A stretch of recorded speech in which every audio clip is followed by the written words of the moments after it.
할렐루야, 반갑습니다. 또 주님을 사모하며 하나님의 말씀을 사모하며 하나님 앞에 예배하는 모든 심령 가운데 주의 성령께서 우리 임재해 주시기를 주의 이름으로 축복합니다.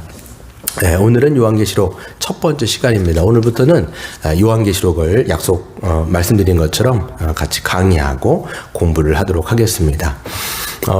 요한계시록을 이제 서론을 2번 정도 제가 나눠서 하려고 합니다. 그래서 요한계시록이 아주 어려운 책은 아니지만 또 그렇다고 굉장히 쉬운 책은 아닙니다. 저도 이거를 읽고 한번 쭉 봤지만 막 세세하게 연구를 저도 지금 하면서 여러분들에게 말씀을 전해드리고 있기 때문에 제가 지금 모든 걸 다 끝내놓고 지금 여러분에게 막 전하는 것이 아니라는 사실, 그렇기 때문에 같이 저도 공부를 하면서, 그러니까 아주 권위 있고 또 우리가 신뢰할 만한 그런 주석들과 그 다음에 설교들을 저도 읽어가면서, 그리고 본문 텍스트를 지금 연구해 가면서도 보고 있기 때문에 같이 좀 작업을 좀 했으면 좋겠습니다. 그래서 오늘과 다음 주에 서론을 2번 정도 하려고 합니다. 그래서 요한계시록을 보기 전에 어떤 방식으로 또 어떤 방향으로 우리가 해석을 하고 전체적으로 봐야 할지를 조금 흐름을 잡은 다음에 그 다음에 한 장 한 장 테스트를 좀 보면서 나가도록 하겠습니다. 오늘은 그렇기 때문에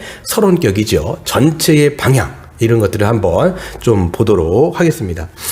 제가 소그룹 페이퍼를 좀 올려드렸는데 여러분 보시면 이제 빈칸이 없습니다. 그래서 그냥 보시고 눈으로 따라오시면서 보시고, 소그룹을 할 때는 어떤 방향으로 하냐면 제가 했던 것들을 한번 리마인드를 좀 했으면 좋겠어요. 이런 식으로 우리가 요한계시록 볼 건데, 여러분이 새로 깨달았던 것들을 함께 조언들하고 나눠주시고, 또 이런 부분들을 이런 식으로 보는구나, 이런 점을 참 깨달았다, 함께 열심히 읽고 묵상하자, 이렇게 마음을 결단하시는 그런 소그룹 시간이 되었으면 좋겠습니다.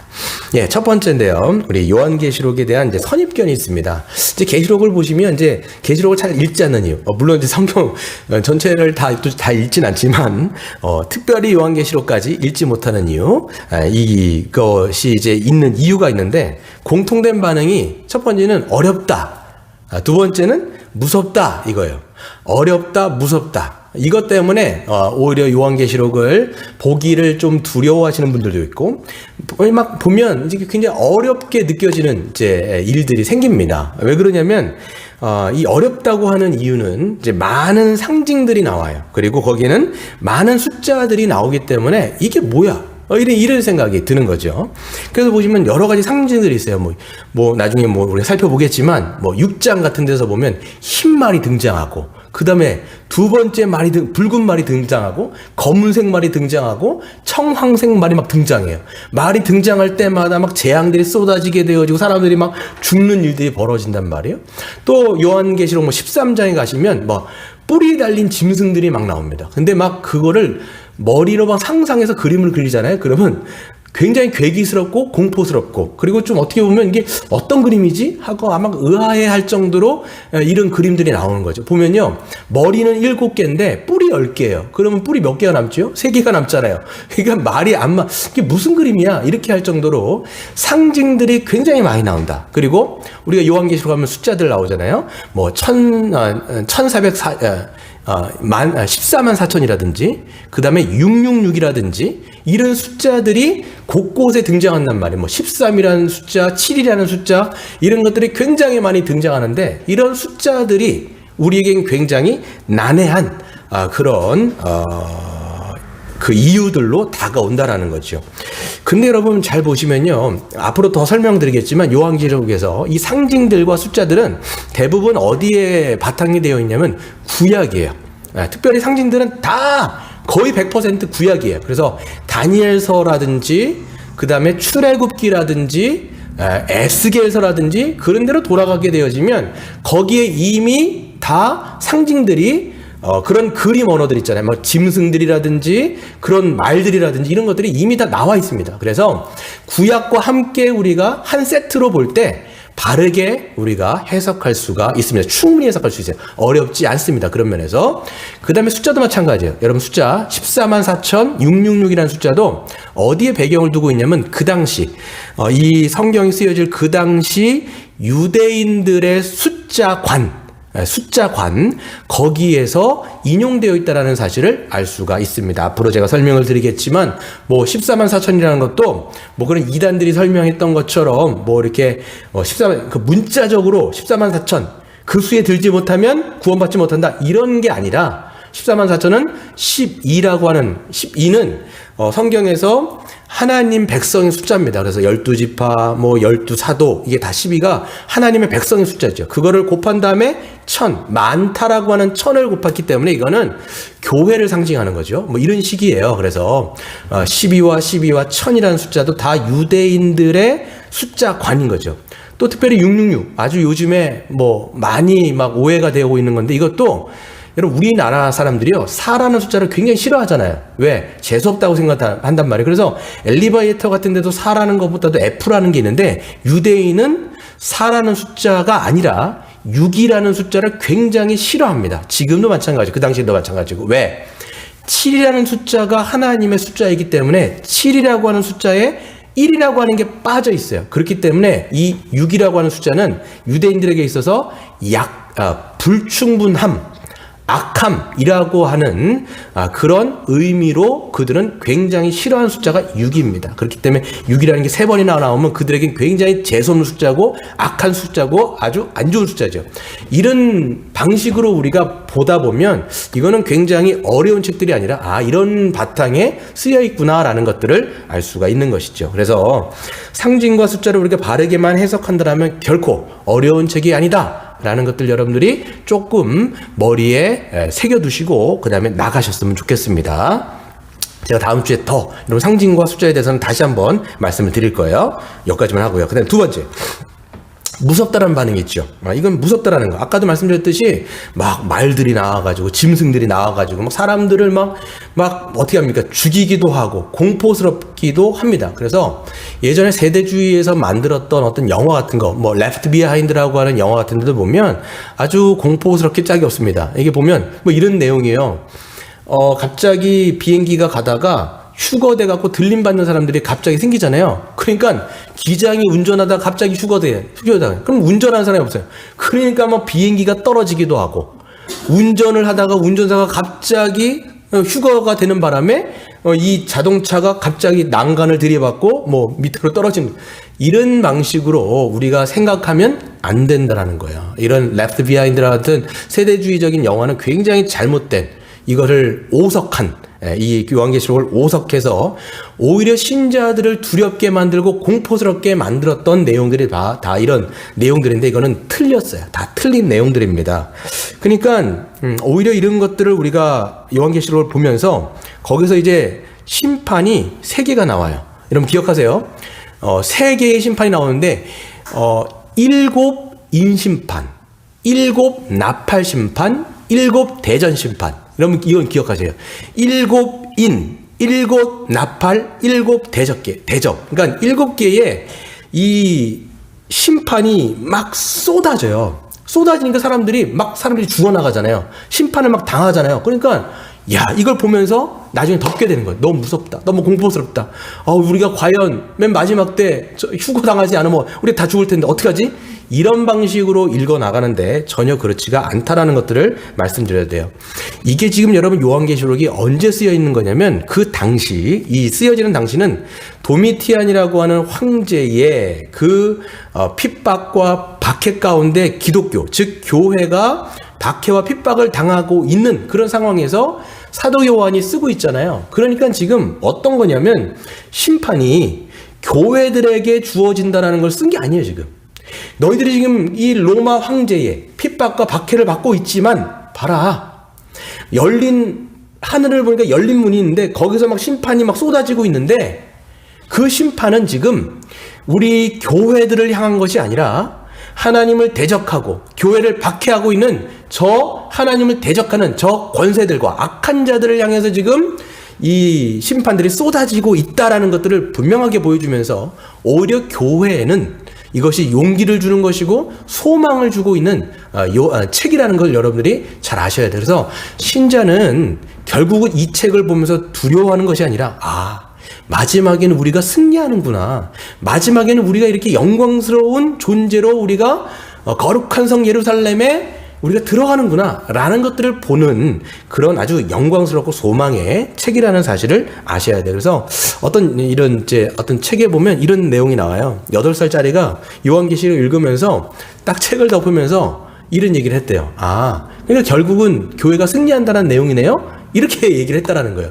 여러분, 이 8살짜리도요, 그냥 책을 읽으면서 결국은 이 메시지, 본질을 아는 거죠.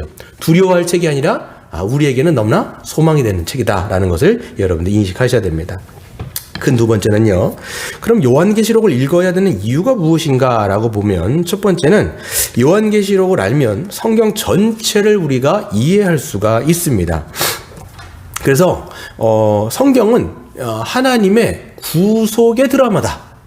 그랬어요. 구원의 드라마라. 우리가 그 구속사라고 얘기하지 않습니까? 그래서 창세기부터 시작하여 요한계시록으로 맞춰지는 거예요. 그래서 창세기는 하나님의 구원의 시작이 들어있는 거죠. 그러니까 드라마로 치면 서막이 여기서 열리는 거예요. 그러니까 창세기에서 보시면 어떻게 되어 있습니까? 하나님의 나라가 창조되는 거죠. 하나님이 말씀으로 천지를 창조하시는 장면이 1장과 2장에 들어있습니다. 하지만 어떻게 됩니까? 인간의 타락으로 말미암아 창세기 3장에 딱 가면 하나님의 나라가 왜곡되어지고 이 사탄의 유혹 때문에 하나님의 나라가 망쳐진 사건이 창세기 3장부터 요한계시록 쫙 끝까지 있는 거예요. 요한계시록 전까지 나와 있는 거예요. 요한계시록 전까지. 그러니까 신약성경 요한계시록 전까지 유다서까지 나와 있는 거죠.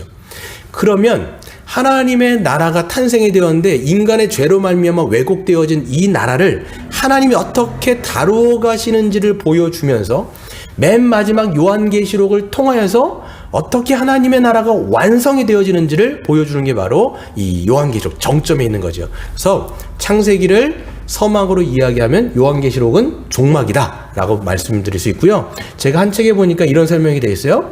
우리가 이제 빵을 먹지 않습니까? 이제 샌드위치라든지 이제 햄버거를 먹으면 이 빵에 햄피티가 중간에 있고 그 다음에 위아래로 이제 빵을 덮지 않습니까?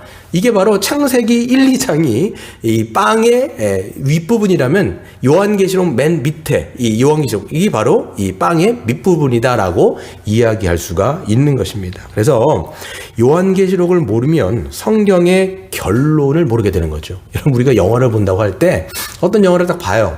그러면 영화를 처음부터 끝까지 다 봐야지 속이 시원하잖아요. 당연히. 그러니까 우린 드라마 같은 거는 끝까지 다 보잖아요. 결말 안 보면 찝찝해. 근데 성경만 왜 그렇게 결말을 안 봐도 찝찝하지 않은 걸까요? 이상한 거죠, 여러분. 오히려 우리의 인생이 걸려있고 우리의 모든 운명이 걸려있고 우리의 모든 이 실제적인 이 세상의 역사의 모든 운명이 다 걸려있는 이 마지막 이게 요한계시록에 다 기록이 돼 있다면 우리는 굉장히 궁금해야 돼요. 굉장히 궁금해서 어쩔 수가 없을 정도로 궁금해야 되지 않습니까?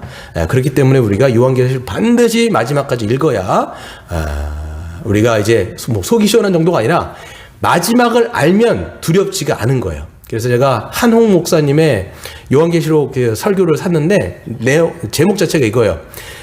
결말을 알면 두렵지 않다. 아주 책 제목을 잘 썼어요. 결말을 알면 두렵잖아요, 여러분. 결말을 모르니까 잠깐만 우리가 두려움에 떠는 건데 실질적으로 이 세상의 종국, 이 역사가 어떻게 될지를 우리가 안다면 두려운 것이 아니라 하나님을 경외함으로써 이 땅 가운데 우리가 영적인 전투를 하며 살아갈 수 있는 힘을 얻게 되는 것이죠. 그래서 이것들을 여러분 잘 보셔야 돼요. 그래서 여러분에게 써있지 않지만 창세기를 여러분 계속 비교하시면서 읽어보면요. 예를 들면 이런 거예요. 창세기에서 천국을 이야기할 때 에덴 동산 나오잖아요. 에덴 동산. 하나님이 지으신 에덴 동산. 근데 요한계시록에 가면 이게 어떻게 돼요? 새 에덴 동산이에요. 새자가 붙어요. 그렇죠? 그리고 창세기에 보면 생명나무가 한 그루 있죠. 그리고 생명수가 막 강에 물줄기들이 나오잖아요. 그게 요한계시록 22장에 가보시면 어떻게 되냐면 생명수가 하나님의 보좌로부터 흘러나오고 그 다음에 생명나무가 여기는 한 그루인데 여기에는 강 좌우로 쫙 생명나무가 서 있는 걸 알 수 있어요. 그러니까 여러분 창세기와 요한계시록이 확장을 이룬다는 걸 보시면 알 수 있고요. 더 말씀드리면 에스겔에서 보시면 또 중간에 또 있어요. 그러니까 창세기, 에스겔서, 그 다음에 요한계시록이 다 짝을 맞춰 이루어진다라는 거죠. 그리고 창세기의 창조가 요한계시록에는 새 창조로 바뀌게 되어지고요. 그리고 창세기에 보시면 하늘과 땅을 창조하시는데 여러분 요한계시록에 뭐라고 돼 있어요? 새 하늘과 새 땅이라고 이야기하고 있지 않습니까? 그렇기 때문에 창세기와 요한계시록은 완전히 한 세트로 보지 않으면 우리가 결국은 성경을 완전 반쪽은 모른다라고 보셔도 우리가 진배 없습니다. 그래서 두 번째 보시면 요한계시록을 알면 또 뭐가 있냐면 교회와 세상을 바라보는 눈이 확 열릴 수가 있습니다. 그래서 여러분 교회는요 역사 속에서 세상의 박해와 유혹을 받아왔습니다. 지금 말씀드리는 것도 요한계시록도 보면 어떤 상황 가운데 쓰였다고요? 도미티안이라고 하는 황제의 속박 가운데 기독교, 즉 교회가 굉장히 큰 핍박과 박해를 받고 있는 그런 상황에서 쓰여 있는 것이죠. 근데 보시면 요한계시록은 교회와 세상의 영적인 전투를 가장 분명하고 극명하게 드러내주고 있습니다. 그래서 우리가 이제 이 교회는 세상 가운데 있는 거잖아요. 세상 안에 교회가 있는데 끊임없이 세상에 이 악한 존재, 이 배후에는 사단이 있죠. 이 사단, 이 도미티안도요, 이제 이 세상의 권력이라고 보여지는 거죠. 하지만 그 배후에는 또 사실 뭐가 있는 거냐면 사단, 이 요한계시록에는 용이라고 표현되는데 이 사단이 조종을 하여 결국은 교회를 핍박하고 박해하는 거죠. 그래서 세상과 교회가 아주 치열한 영적인 전쟁을 그러니까 벌이고 있다라는 것들을 요한계시록에서는 그림 언어로 이것들을 굉장히 자세하게 설명해 주고 있습니다. 예를 들면 요한계시록의 12장에 가보시면 잠깐 찾아볼까요? 요한계시록 12장을 보시면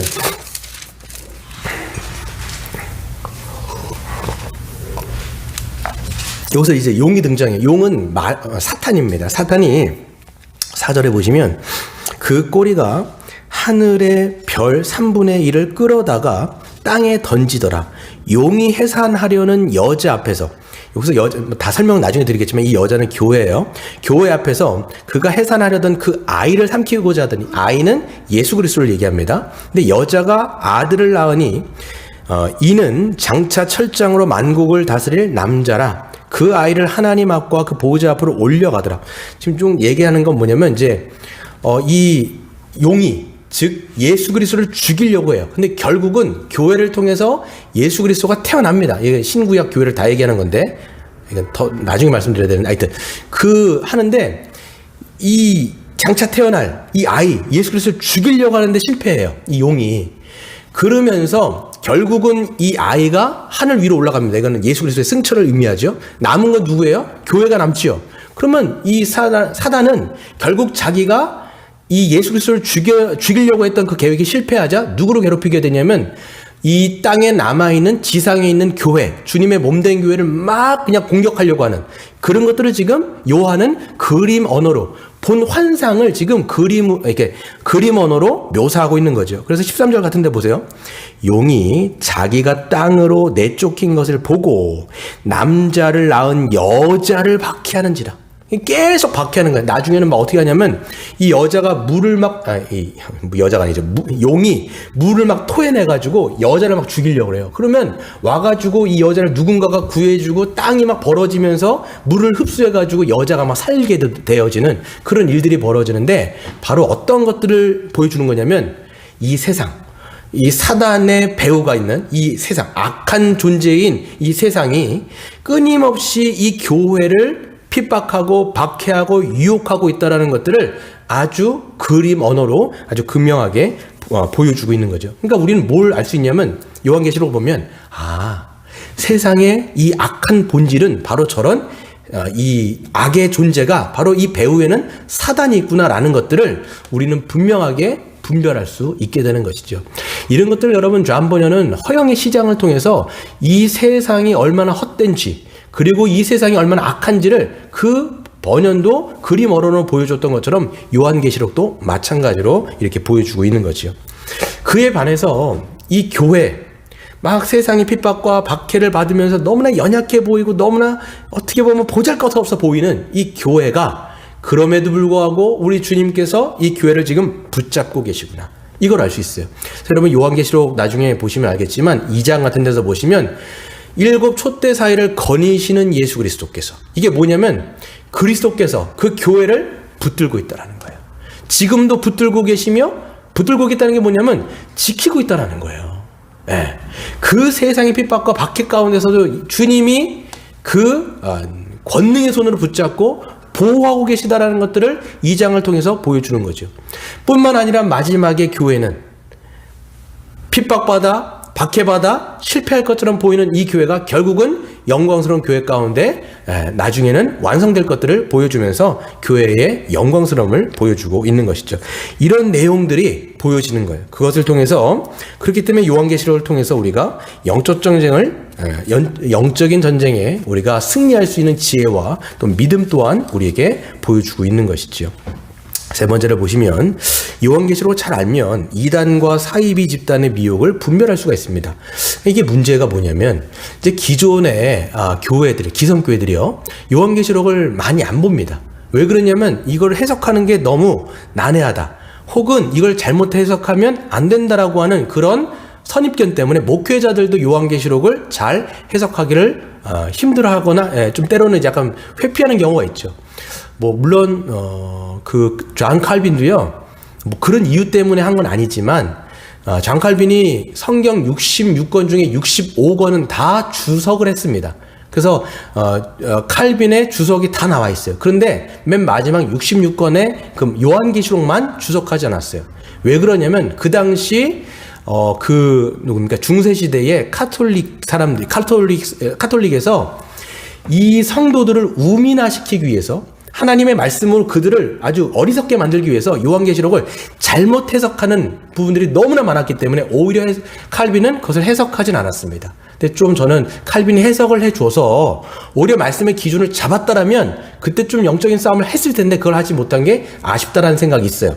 지금도 마찬가지입니다. 그런 개신교의 흐름 때문에 지금도 기성교회에서 요한계시록을 하기를 조금 터부시하는 경향이 있죠. 그러다 보니까 어떤 일들이 벌어지냐면 오히려 이단, 오히려 사이비들이, 이런 신천지들이 이 요한계시록을 굉장히 오히려 더 많이 가지고 와서 자기네 주장들을 정당화하는 수단으로 요한계시록을 쓰고 있다는 사실을 우리가 잘 아셔야 돼요. 여러분 보시면요, 요즘에 신천지 딱 보니까 요즘에는 새천지라고 왔더라고요. 그 메일에 보니까 새천지는 뭐야? 이건 뭐지? 봤는데 신천지가, 그 쓰레기 같은 것들이 이름을 바꿔갖고 또 이제 새천지라고 하는 그런 아류, 그런, 하여튼 그렇게 늘 이제 새로운 옷을 입으려고 하지만, 아무튼 쓰레기는 쓰레기죠. 계속적으로 이런 것들이 자꾸만 오히려 요한계시록을 가져다가 오석하고, 이거를 가지고 기존에 있는 성도들에게 다가가고 자기들이 갖고 있는 거짓 복음들을 주장하기 때문에 문제가 되는 거죠. 그러니까 우리가요, 그들의 어떤 논리들을 대응하기 위해서는 반드시 뭘 알아야 되냐면, 이 요한계시록을 알 때, 우리가 지금 여러분 코로나 때 백신 맞는 것처럼 백신을 맞아야 오히려 그런 이단과 사이비들의 거짓적인 논리들이 왔을 때 방어할 수 있어요. 제가 예전에 컴퓨터가 고장이 나가지고 요 앞에 컴퓨터 가게에서 꽂히는데, 이 사람이 이제 뭔지 모르겠는데 예전에 신천지에 몸담았던 사람인 것 같아요. 제가 컴퓨터에 보면 이제 목회자라는 거 알 거예요, 아니에요? 나중에 막 저한테 막 얘기를 하다가 자기 신천지를 나왔다라고 얘기하는데 계속적으로 이 요한계시록의 말씀에 대해서 자꾸만 얘기를 하는 거예요. 그때 제가 딱 들어봐도 아닌 거. 그래서 제가 반박을 했죠. 반박은 하지 않았지만 말씀을 따라서 그건 이렇게 해서 잘못된 것이고 이렇게 해서 잘못했습니다 라고 딱 얘기하니까 말을 그냥 딱 그쳐버리더라고요. 그러니까 이 사람들이 이 굉장히 허접한 논리인데 우리가 조금만 알아도 그들의 논리를 반박할 수 있기 때문에 여러분들이 잘 배워두시면 이런 마지막 말세 시대 가운데 우리가 분명하게 이야기할 수 있다라고 얘기할 수 있습니다. 네. 세 번째로 보시면 큰 세 번째요. 저자 및 저작 시기를 좀 볼 텐데요. 이 저자는 여러분이 아는 것처럼 사도 요한입니다. 예수님의 사랑받던 제자 사도 요한이죠. 그래서 보시면 여기 뭐라고 되어 있냐면 요한계시록 1장 9절에서 보시면 이렇게 되어 있습니다. 나 요한은 너희 형제요 예수의 환난과 나라와 참음에 동참하는 자라. 하나님의 말씀과 예수를 증언하였으므로 말미암아 반모라 하는 섬에 있었더니 그랬지요. 그래서 지금 반모라고 하는 섬에 유배당한 거예요. 그러니까 여러분 그 모든 예수님의 다른 제자들은 다 순교하거나 좀 일찍 죽었습니다. 하지만 맨 마지막까지 어떻게 보면 자연사로 돌아가신 분이 바로 이 사랑하는 예수님의 제자 요한이었죠. 그러니까 왜 지금 반모라고 하는 섬에 들어갔냐면 여기서 보면 예수 그리스도를 증언하는, 그러니까 예수님에 대한 신앙을 지키기 위해서 하다가 결국은 도미티안의 황제의 어떤 핍박에 못 이겨서 결국은 유배 생활을 간 거죠. 그 반모라고 하는 섬에 들어가서 하나님께서 아마가 아니죠, 마지막까지 살려두신 목적과 이유가 있는 거예요. 뭐냐면 바로 하나님의 교회들에게 이 마지막 하나님의 계시인 요한계시록을 쓰게 하시기 위해서 그를 끝까지 어떻게 보면 남겨두시죠. 그래서 반모라는 섬에서, 그러니까 요한은 지금 반모라는 섬에서 유배당해서 고통을 당하고 있고, 밖에는 지금 교회들은 또 핍박과 박해를 받고 있는 거죠. 그런데 요한에게 환상을 보여주시면서 지금 도미티안이라고 하는 황제가 진짜 서슬퍼른 권력이 아니라 참된 권력인 하나님의 보좌 가운데 하나님이 다스리신다라는 것을 보여주고 있는 사건들이 바로 이 요한계시록이라는 거죠. 그래서 요한은 유배당했을 때, 유배 때 환상을 보면서 이 계시록을 쓰게 되어집니다. 그래서 보시면 하나님이 세우신 권위자로 선지자로서 성령에 감동되어 본 것을 증언합니다. 10절 같은 데 보세요. 주님의 날에 내가 성령에 감동되어 내 뒤에서 나는 나팔 소리 같은 큰 음성을 들었다라는 거죠. 여기서 보시면 여기서 이제 들었다라고 이야기되어지는데 또 봤다라고 하는 장면들이 계속 나옵니다. 4장 같은 데서 보시면 4장 1절에 보시면 이 일 후에 내가 보니 하늘에 열린 문이 있는데, 그랬죠. 듣기도 하고 보기도 합니다. 그래서 하나님의 계시를 귀로 듣기도 하고 또한 눈으로 실질적으로 보는 것을 통해서 기록한 저자가 바로 사도 요한이다라는 것을 알 수가 있습니다. 그래서 요한계시록은 신약시대가 거의 끝날 지점에 사랑받는 제자 요한에게 주어진 환상을 기록한 책이다라는 것들을 우리가 알 수가 있습니다. 그 다음에 보면 이제 저작 시기가 있는데요. 저작 시기에 보시면, 우리가 이제 보통 요한계시록을, 네로 황제 때 쓰여졌다 이렇게 이야기하는데, 그거는 이제, 네로가 아닙니다. 네로가 아니라, 그 후에 황제가 되어진 도미티안이라고 하는 황제 때, 즉 AD 90년 정도 때 쓰여진 책이다라고 우리는 볼 수가 있습니다. 이 도미티안이라는 사람이 좀 재미있는 사람이에요. 어떤 사람이냐면, 굉장히 잔인했던 사람이죠. AD 이제 81년도에 이제 재위를 합니다. 집권을 하죠. 근데 집권 때 보면, 딱 모든 것을 정권을 쥐기 전이었어요. 확 틀어잡기 전입니다.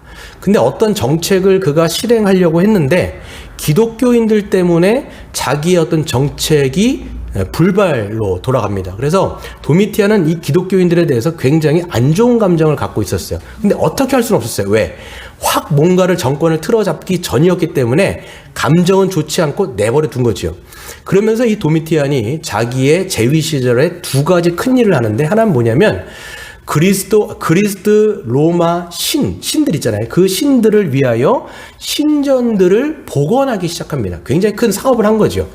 왜 그러냐면 그 사람이 이 경제를 일으키기 위해서 했던 건데, 어떤 생각들이 그 당시에 팽배해져 있었냐면, 지금 로마가 경제가 이렇게 낙후되어지고 이게 점점 줄어드는 이유가 뭐냐면, 그러니까 신들이 아주 화를 냈기 때문에, 로마에다가 화를 냈기 때문에 이렇게 축소되고 있는 거다라는 생각이 있었던 거예요. 그래서 이 도미티안은 신전 복원들을 하면서 이 정권들을 틀어잡기 시작합니다. 또 두 번째 했던 게 뭐냐면, 이 도미티안이라는 사람이 살아있으면서 살아생전에 자기를 신격화하는 작업을 하게 돼요. 여러분 보면 로마의 황제들이요, 대부분 죽게 되어지면 대부분 신격화가 돼요. 근데 살아서 생전에 신격화하는 사람들은 거의 드뭅니다. 근데 그 중에 한 명이 이 도미티안이에요.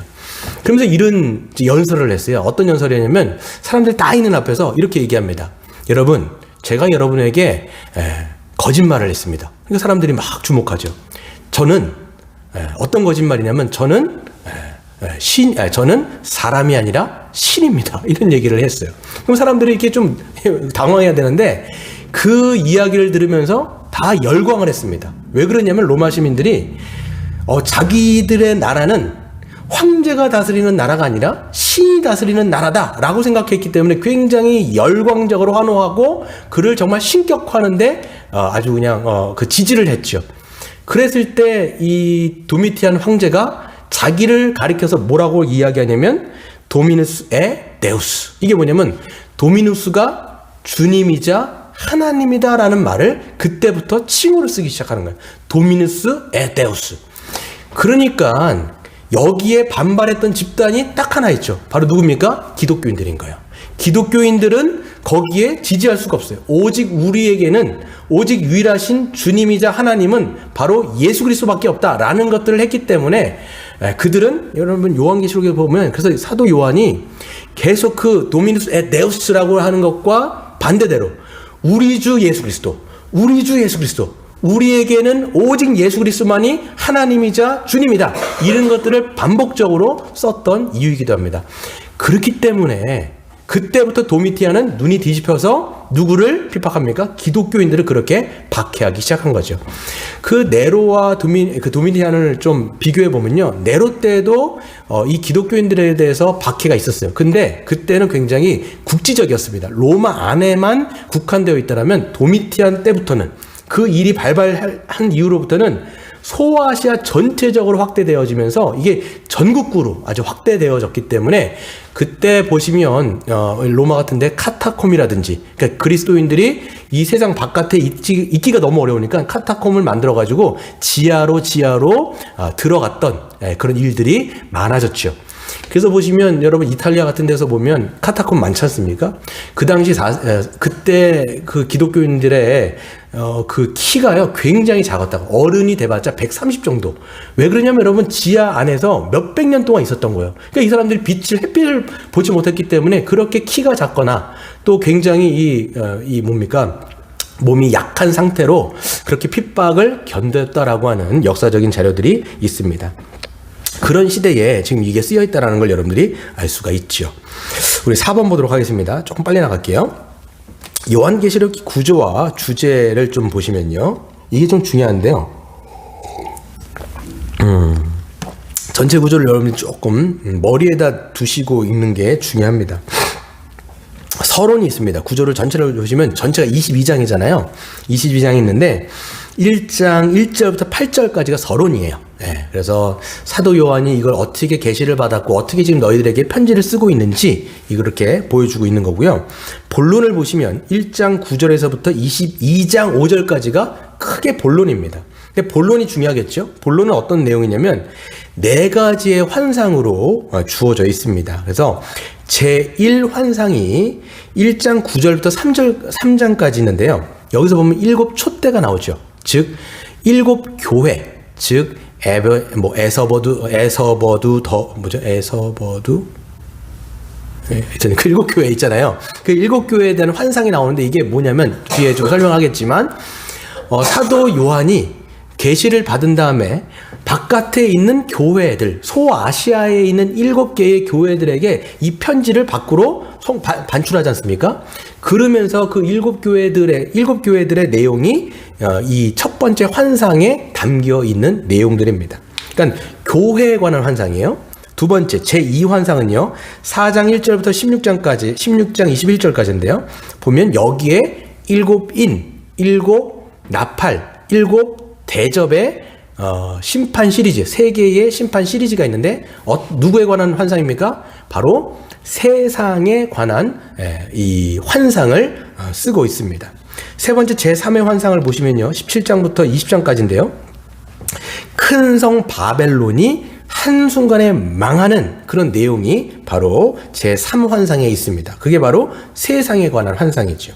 그 다음에 네 번째 환상은요, 21장 1절부터 22장 5절까지 내용인데, 바로, 그 거룩한 성, 새 예루살렘, 성에 관한 환상을 보여주고 있습니다. 전체 구조를 보세요. 딱 머리에 넣어보세요. 첫 번째 환상은 뭐에 관한 환상이라고요? 7개의 교회, 즉, 교회에 관한 환상입니다. 두 번째, 나팔, 대접. 뭐에 관한 환상이에요? 세상에 관한 환상이에요. 세 번째 환상, 큰 성 바벨론, 즉, 세상에 관한 환상이고요. 네 번째 환상은 뭐예요?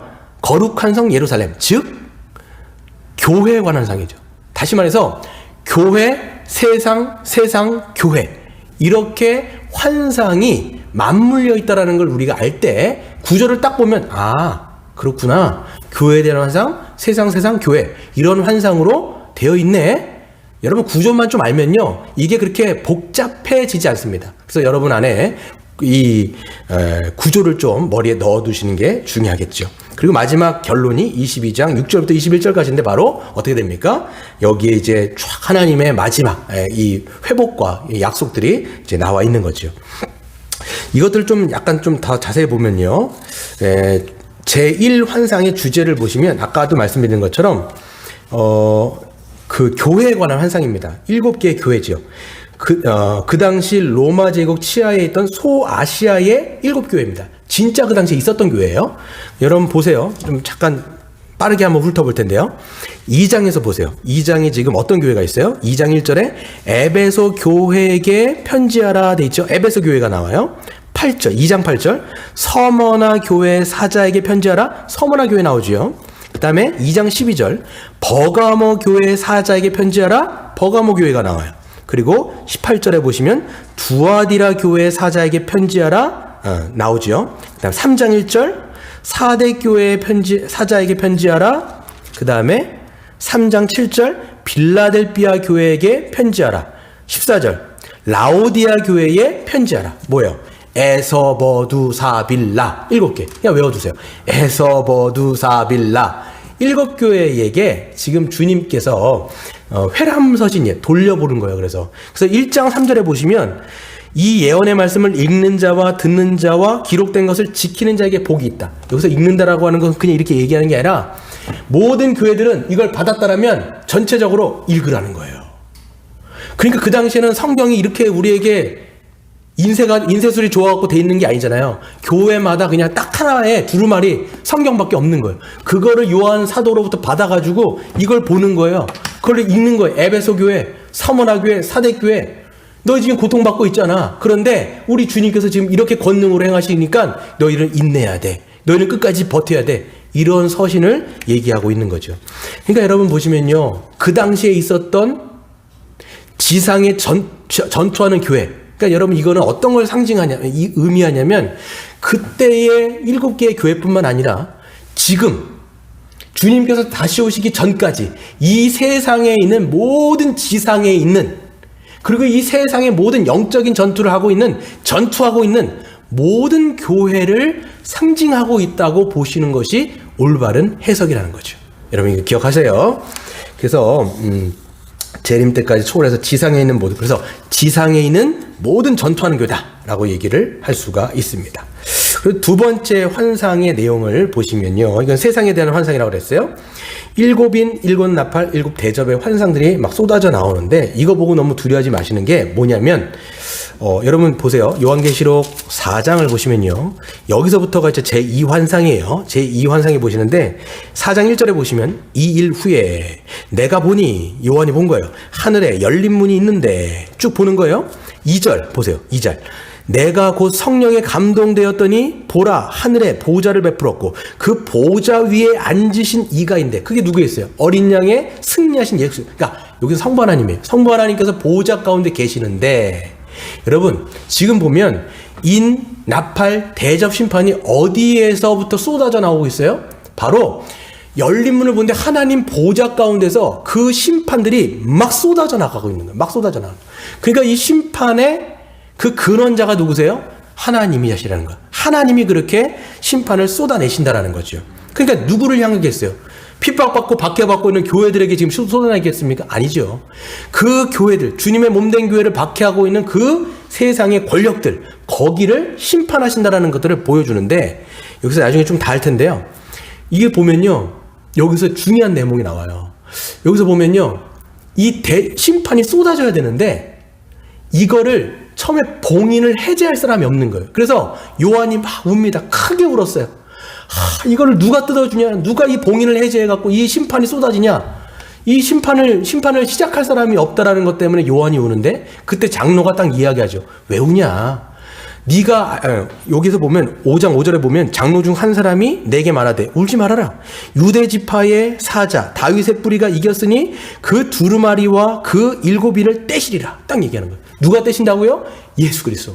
승리하신 예수 그리스도께서 그 인을 띨 거야 라고 얘기하면서 승리하신 예수님이 그 인을 떼입니다. 그 인을 뗄 때부터 뭐가 시작되냐면 심판이 시작되는 거. 첫 번째 봉인이 해제되어지면서 7개의 심판이 쏟아지기 시작하고, 두 번째 7개의 나팔 심판이 쏟아지기 시작하고, 그 다음에 7개의 대접 심판이 쏟아지기 시작하는 거죠. 이런 것들이 이제 세상을 향한 거다라는 것들을 보시면 되고요.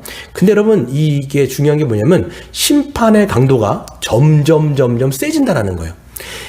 7인 때보다도 7 대접 때보다도 7 나팔 때 점점 세지는데요. 이게 어떻게 되냐면, 지금 시간이 많지 않아 한번 읽지 않을 텐데, 7인을 뛸 때는 보면요, 그 6장 7절 같은 데 보시면요, 하나님의 심판의 강도가 심판을 했을 때 4분의 1, 지구의 4분의 1이 심판을 받습니다.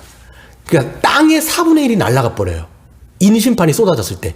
그런데 두 번째, 7 대접이 쏟아지기 시작했을 때는 이 전체 우주의 3분의 1이 날아가요. 심판을 받아갖고. 4분의 1에서 3분의 1 확장됐죠. 그리고 맨 마지막 대접 심판이 쏟아졌을 때는 모든 생물들이 다 끝장났다라고 얘기하면서 1대1로 바뀝니다. 4분의 1, 3분의 1, 1대1. 이게 뭐겠어요? 점점 하나님의 심판의 강도는 세지게 되어지고, 결국은 그 심판이 완성되질 거다. 언제 완성됩니까? 바로 예수님이 재림하실 때 모든 심판이 종국적으로 끝난다라는 것들을 제2환상에서 보여주고 있다라는 것이죠. 그러면 제3환상은 뭡니까? 똑같이 마찬가지로 세상에 대한 환상인데, 제2환상과 제3환상은 차이가 있습니다. 아까 말씀드린 것처럼 제2환상은 점진적으로 이 심판이 진행되는 것 반해서 제3환상은 17장과 18장에 나와 있는데, 그때 보시면 큰 성 바벨론이 1시간 만에 완전히 망했다. 큰 성 바벨론이 1시간 만에 완전히 망했다. 이게 여러분 곳곳에 반복적으로 나와요. 이 환상에서는 이게 점진적으로 심판이 성취된다면, 이 3환상에서는 예수님께서 맨 마지막에 오셨을 때 최후의 심판을 보여주는 게 제3환상이에요. 그래서 여러분 보시면 세상을 상징하는 걸 뭐라고 얘기하냐면 큰 성 바벨론.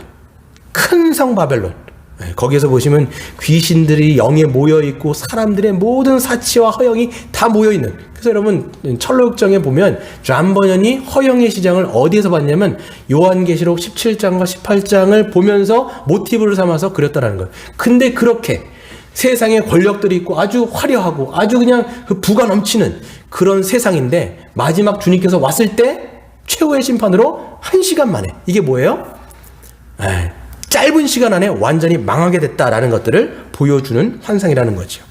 그리고 마지막 제 4번째 환상을 보시면요, 주제는 뭐예요? 교회인데요. 이 교회는 아까 1환상 때의 교회의 환상과 4환상 때의 교회의 환상은 조금 다릅니다. 어떤 면에서 다르냐면, 이 1환상 때의 교회는 지상교회, 아직 전투하고 있는 교회, 그러니까 미약해 보이고 실패하는 것처럼 보이고 약해 보이는 그런 교회, 하지만 주님이 붙잡고 있는 그런 교회라면, 제4환상에서 나와 있는 그 교회는 지상에 있는 교회가 아니라 천상에 있는 교회예요. 그래서 뭐라고 되어 있냐면 거룩한 성 새 예루살렘이에요. 거룩한 성 새 예루살렘.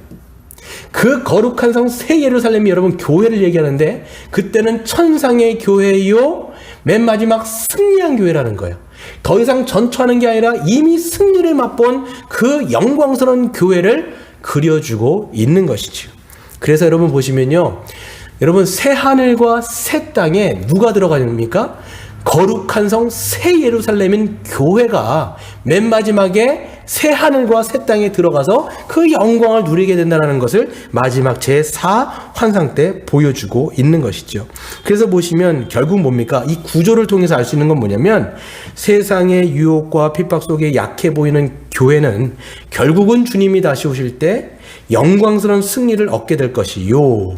반대로 강대하고 거대하게 보이는 이 세상은 결국 큰 성 바벨론이 완전히 폭삭 주저앉고 망한 것처럼 이 세상은 완전히 하나님의 심판이 있게 될 것이라는 거죠. 그래서 여러분 우리가 보면요, 왜 세상에 여전히 악이 있을까? 왜 세상에 이렇게 죄가 있을까? 그래서 여러분 시편 73편 같은 데 보시면요, 시편 기자가 막 그것 때문에 실족합니다. 하나님 어떻게 저런 악인들이 저렇게 9988 234 하면서 저렇게 강건하게 죽을 때도 시퍼렇게 떼가고 저렇게 죽습니까? 막 이런 얘기를 하는데 그렇지 않다는 거예요. 그 시편 기자가 딱 하나님의 지성소에 들어갔을 때, 하나님의 임재를 봤을 때 마지막 그들의 결국을 보면서 아, 하나님 감사합니다. 하나님 내가 찬양합니다. 내가 이것들을, 영적인 것들을 바라보니까 결국은 그게 아니었군요 라는 것들을 보게 된 것처럼 우리도 마찬가지예요.